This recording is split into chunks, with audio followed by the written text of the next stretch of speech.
E proprio sulle scale dell'hotel Fiorita di San Pier d'Arena incontriamo una delle persone che abita o abitava, usiamo il passato, nella zona di Via Porro di San Pier d'Arena, dove appunto è stata interessata dal crollo del ponte. Intanto ci dica come sono stati quei momenti, che cosa avete sentito, cosa avete potuto fare. Non ho sentito niente perché io ero al lavoro. Solo ho visto nella televisione, quando ho visto gli hanno iniziato a chiamare che è crollato un pezzo del ponte autostrada.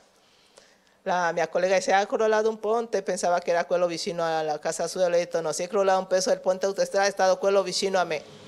Perché A quel punto che cosa ha fatto?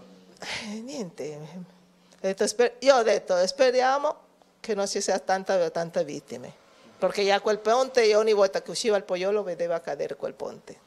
Non lo so. Aveva già l'impressione? Sì, già aveva l'impressione, quel ponte prima o poi crolla quel peso lì proprio perché era un peso lungo che tendeva e non c'era niente che lo... Le ore pic tipo le 17 sempre affollato di macchina ferma lì in coda, speriamo che il giorno che crolli non sia tanto...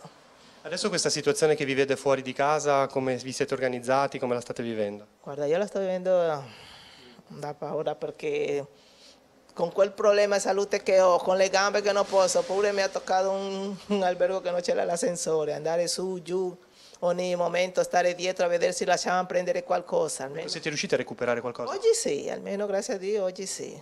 Sono riuscita a prendere qualcosina, mio marito non l'ha lasciato entrare, però sono entrata io e speriamo più tardi tornare.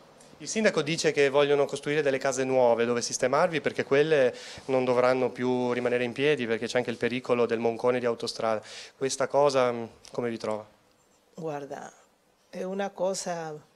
Io sono in affitto, però per le persone che sono proprietarie è un po' dolorosa perché si tengono la sua casa tanti anni, sono lì che pian...